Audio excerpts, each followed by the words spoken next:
Ok, minha gente, de volta, passando aqui pelo nosso Facebook, as pessoas já estão por aqui, Almir, Marisa, Solange, bom dia Solange, bom dia a todos, né? A Marisa botou aqui, Rua 1º de Agosto, Tijuca, só mato e buraco, vergonhoso, esses vereadores não fazem nada. Marisa, não é função do vereador aí, né? Isso é função do Executivo.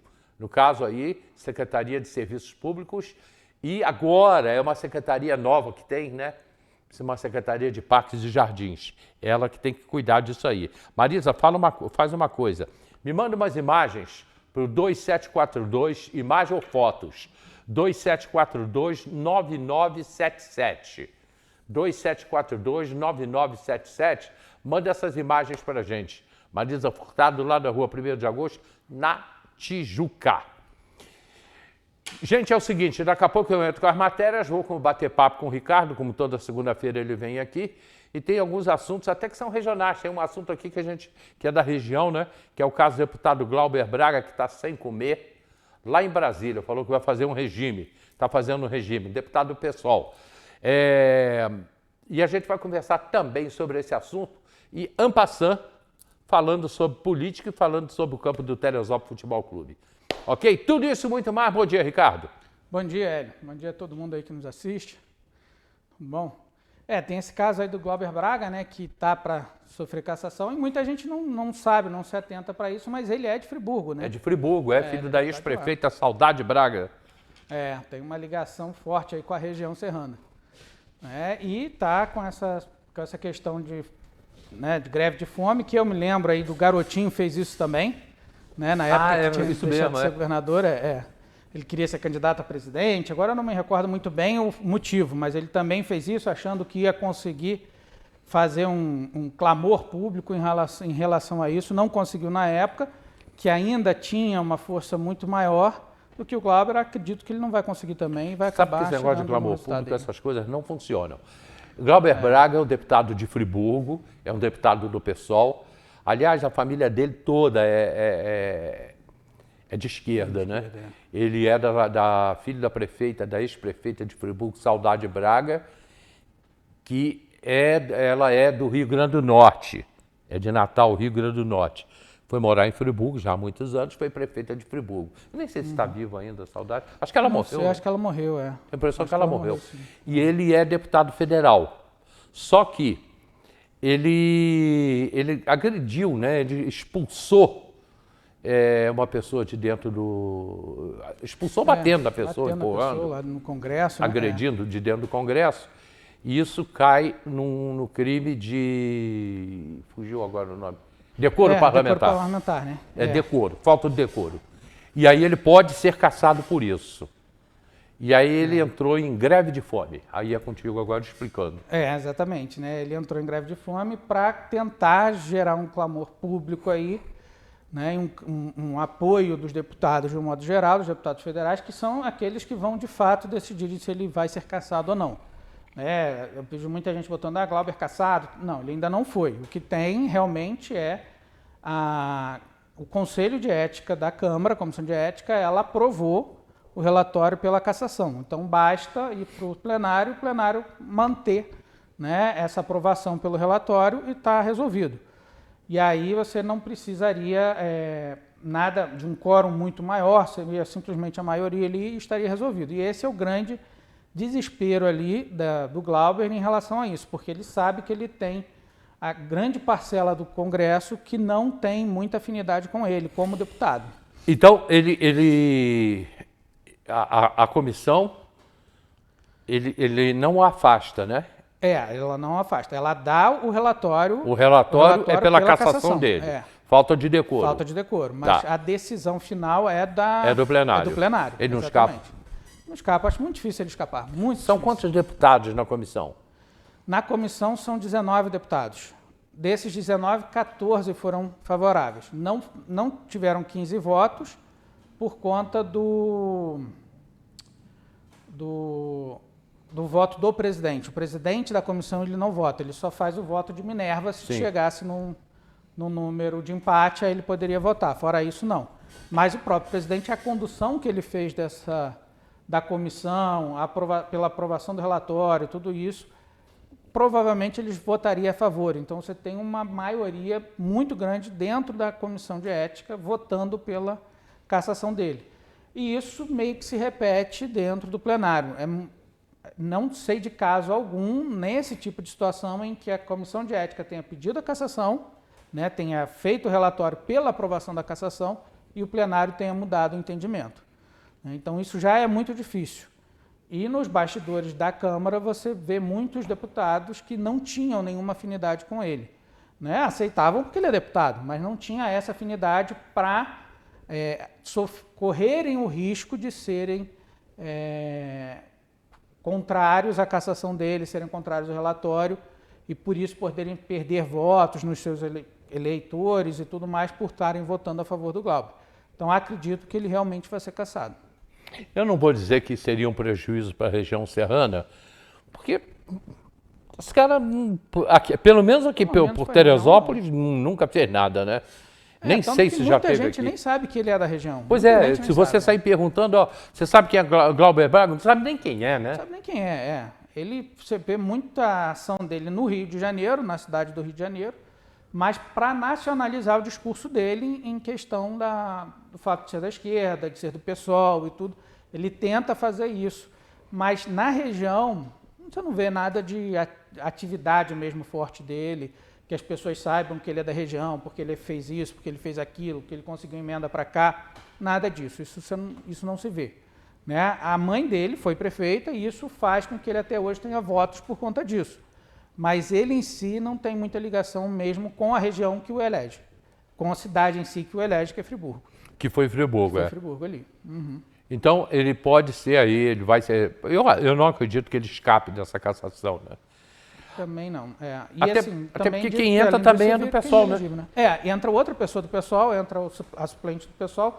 Não sei ali quem é a suplente em si que vai entrar, mas entra alguém do PSOL. Então, o partido não vai perder a cadeira. Isso é muito importante para o partido. Como ele não vai perder a cadeira, por mais que tenha aquela disputa ali para dizer eu estou apoiando o deputado do meu partido e tudo, estão querendo fazer algo impensado, quererem caçá-lo, tudo mais, na verdade, a hora que ele sair, entra alguém do mesmo grupo. Aí entra aquela, o que é melhor? Já que vem um do mesmo partido, o que é melhor, tirar ou ficar? Exatamente, que aí é ali dentro do partido que eles estão analisando. E quando você vê que o próprio partido meio que está abandonando essa causa, teve aquele estardalhaço ali na comissão e tudo, mas nos dias seguintes eles não têm mantido esse discurso muito forte, é possível que quem vai entrar no lugar já esteja fazendo a política ali dentro para conseguir entrar no lugar do próprio Glauber. Que isso acontece também, isso também é a coisa mais normal que tem dentro da política brasileira. Né? Ele começa quem sabe que vai ocupar o lugar dele, começa a entrar em contato com os outros deputados e tudo, a tentar maneirar a situação para que ele possa ocupar aquela cadeira. Ricardo, durante alguns anos nós vimos quem matou Marielle, quem mandou matar Marielle, primeiro quem matou, depois quem mandou matar Marielle, e aí foi descoberto que era a família Brazão ligada à milícia, né? São deputados, foram vereadores, enfim, estão presos. E um deles agora, o Domingos Brazão, o ministro Alexandre de Moraes o deixou, ele está muito doente, né? Pelo menos a informação que a gente vê pela imprensa, ele vai cumprir prisão domiciliar.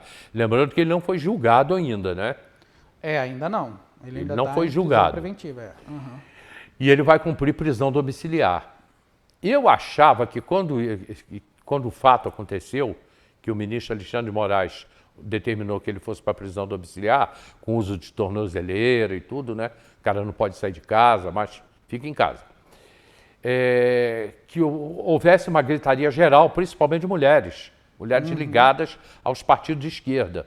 A ministra Aniele, por exemplo, que é irmã da Marielle, não deu depoimento. Aliás, as coisas quando acontecem com ela não é mesmo de falar. Ela fica lá na dela, fica quietinha. Eu achava que ela fosse falar alguma coisa, mas silêncio total da esquerda com referência a isso. Sim, o que assim, demonstra mais uma vez como que a política brasileira está funcionando. Né? Eles silenciam, a gente sabe que o Domingos Brazão tem uma força né, pelo menos historicamente, uma força na política do Rio de Janeiro muito forte, né, ele era muito forte. Muitos, inclusive, A família, né? A família toda, e muitos, inclusive, começaram a colocar o Brasão como se tivesse sido o sucessor do Pisciani dentro da política, que também era um cara extremamente forte.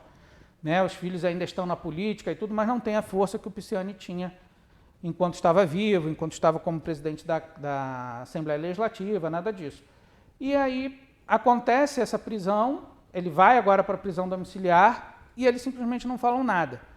Dois motivos que podem estar ocorrendo. Um deles, para mim, que é muito mais claro, que é o seguinte: se eu não posso, se o STF está fazendo o que eu quero, que é realmente seguir com as condenações do pessoal do 8 de janeiro, é conseguir condenar o Bolsonaro, levá-lo à cadeia e tudo mais, eu não posso criticar o STF nesse momento, muito menos o Alexandre de Moraes, que é quem está liderando tudo isso.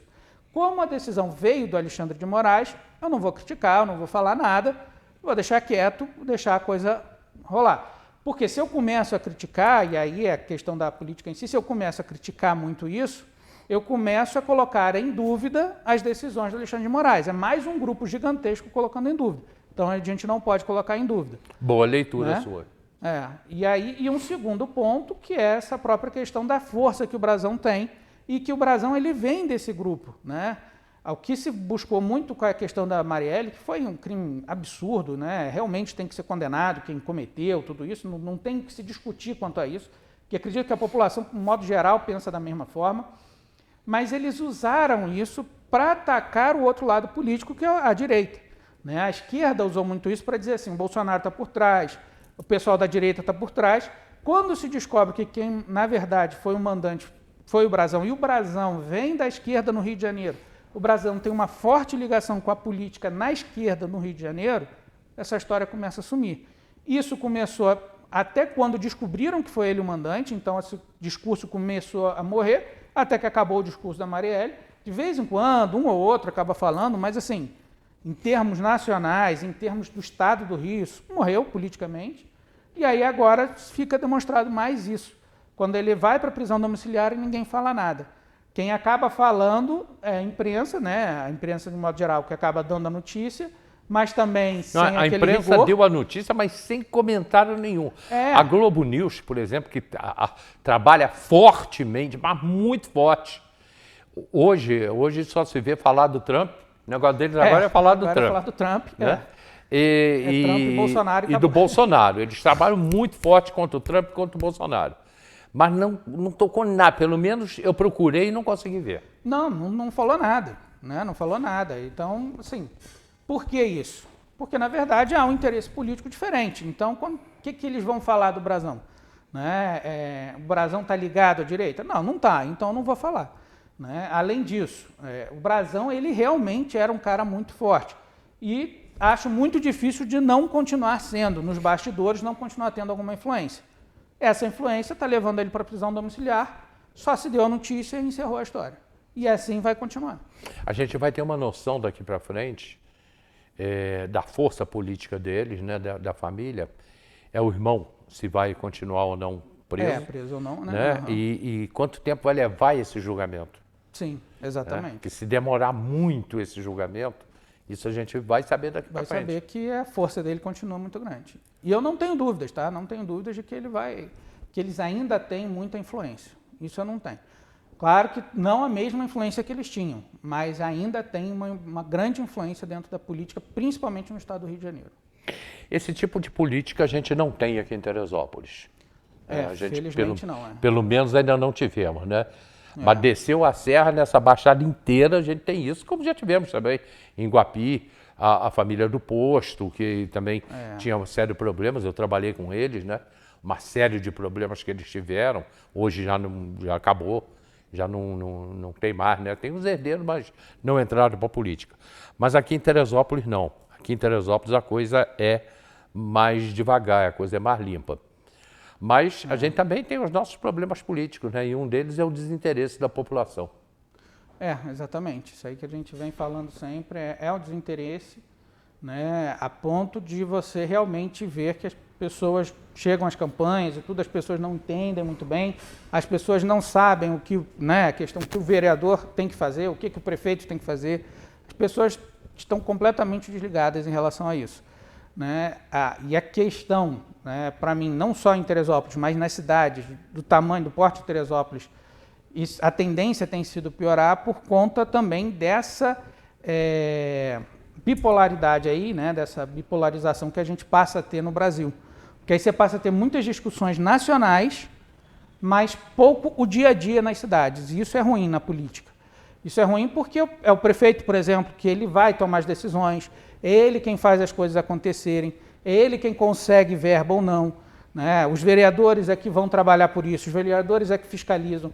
E quando você leva tudo a essa questão nacional, ou então uma despolitização do povo, de um modo geral, e é o que tem acontecido, né? Não que não tenha que acontecer essa discussão nacional, mas que muitas vezes a gente fica muito ligado só às questões nacionais e não começa a olhar os problemas do município, olhar isso e ver a política, e ver como é que funciona, e ver quem é que está agindo de forma certa, quem é que está agindo de forma errada dentro da política nossa, local. O que a gente, como cidade, pode brigar para conseguir muito mais para a cidade.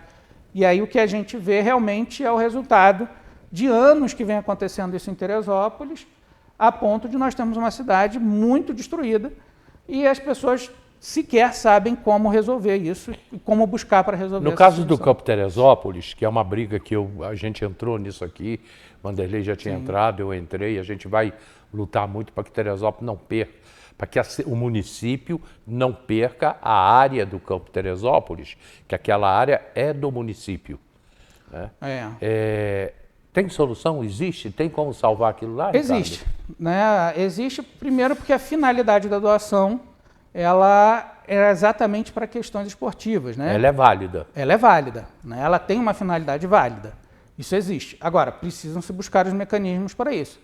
Algo que ajuda muito nessa luta é a própria prefeitura querer resolver a situação. Então, isso já ajuda bastante. Né? Porque quando a prefeitura não quer resolver, isso dificulta muito, porque a prefeitura ela tem interesse público, então ela tem outras formas também de resolver, além dessa questão da doação. Né? A própria prefeitura pode, num determinado momento, se ela entender necessário e cabível, ocorrer a desapropriação ali e tomar as medidas que ela entender, ainda que não tivesse essa finalidade, porque ela pode desapropriar para interesse público. Né? Isso é uma prerrogativa que porque se ela desapropriar, ela tem que pagar, né? Esse é o problema, ela tem que pagar. Ela desapropriar, ela tem que avaliar aquele imóvel, saber quanto vale aquele imóvel de fato e pagar por isso. Agora, ela pode usar o outro caminho, que é o que ela parece que está usando realmente, que é a questão da doação em si, que quando foi feito com essa finalidade de que a partir do momento que o Teresópolis Futebol Clube acabar, o terreno passa para o município. Então, se ela desapropriar, ela pagaria a quem? O time acabou. Ele não está na Liga Teresopolitana, ele não está mais na Liga, ele não está na Federação de Futebol do Estado do Rio de Janeiro. Ele não existe mais. Ele não existe mais. Como time, ele não existe mais. E aí é exatamente isso. Como aquela finalidade como essa era a finalidade, então encerrou. O que a gente precisa entender é o que de fato aconteceu ali naquela negociação que levaria ao fim do estádio, como um todo. Né? E de outro lado, e aí sim, se nessa situação aquilo ali estava irregular, aquela maneira que eles fizeram de negociação, né, que o jornal até colocou, que eles adquiriram acho que por 12 milhões, 8 milhões em voucher, alguma coisa nesse sentido. 4 milhões em voucher, 8 milhões seria pago amanhã. Eu estou dizendo seria que eu não acredito que pague, né? A pessoa que comprou não vai pagar agora. Não vai pagar, acredito que não vai pagar, mas agora vai aguardar para ver o que vai ser feito. Né? Isso tudo tem que entender a situação. Ele até botou ali a questão do... Isso é o voucher. Falou que é o voucher, né? Que também precisa ver se realmente esse voucher foi utilizado, se não foi, se ele é válido mesmo, se não. Isso tudo precisa ser analisado. E aí também, provavelmente, o Ministério Público vai ter que entrar nisso, entrar com uma ação nesse sentido, para entender essa situação toda. Primeiro que investigar. O Ministério Público tem que entrar. Tem que entrar. Se existe ali uma questão de um bem público em si, porque ali era um bem público que foi entregue para que houvesse o crescimento do clube, do Teresópolis Futebol Clube. Se ele não existe mais, isso teria que voltar para a prefeitura, né, para o município, E se não está voltando, existe bem público ali, então o Ministério Público, no mínimo, ele tem que investigar para saber quais foram as negociações, o que de fato estava acontecendo, tudo isso, né?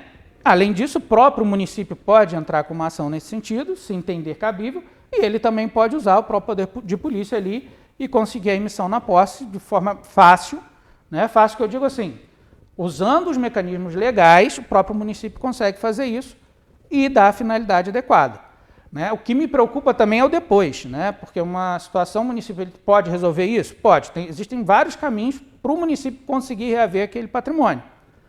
Né? E quando ele tiver o patrimônio de volta, ele vai ter condições de fazer com que aquilo volte de fato a ser importante para a cidade como foi? Espero que sim. Né? E existem vários mecanismos também para que isso aconteça. A própria, né, de novo, surgiu um novo time, o próprio município pode fazer com que isso aconteça. E aí a gente olha, por exemplo, Volta Redonda, que hoje tem um time forte, né, que também teve uma situação muito parecida, em que a prefeitura acabou ajudando durante muito tempo, né, até hoje auxilia e tudo mais. Maricá está fazendo a mesma coisa. Né, Teresópolis não tem o mesmo orçamento que esses dois municípios. Mas lá atrás fez isso com o Teresópolis Futebol Clube, que pode voltar a refazer.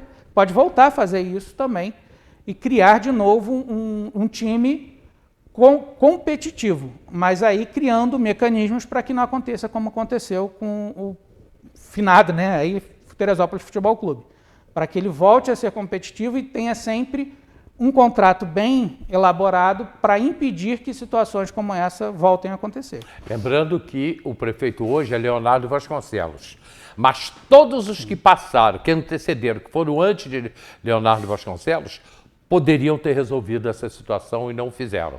Esteve na mão de todos os prefeitos. Esteve na mão de todos os prefeitos. Deveriam ter feito, não fizeram, deixaram chegar a esse ponto. Isso passou, a partir de Leonardo para trás, eu me lembro disso com todos os prefeitos. E ninguém cuidou disso, ninguém fez isso. Ricardo, muito obrigado, meu irmão. Eu que agradeço. Vamos para o comercial, gente? Doutor Ricardo volta segunda-feira que vem para a gente fazer um bate-papo. A gente volta já.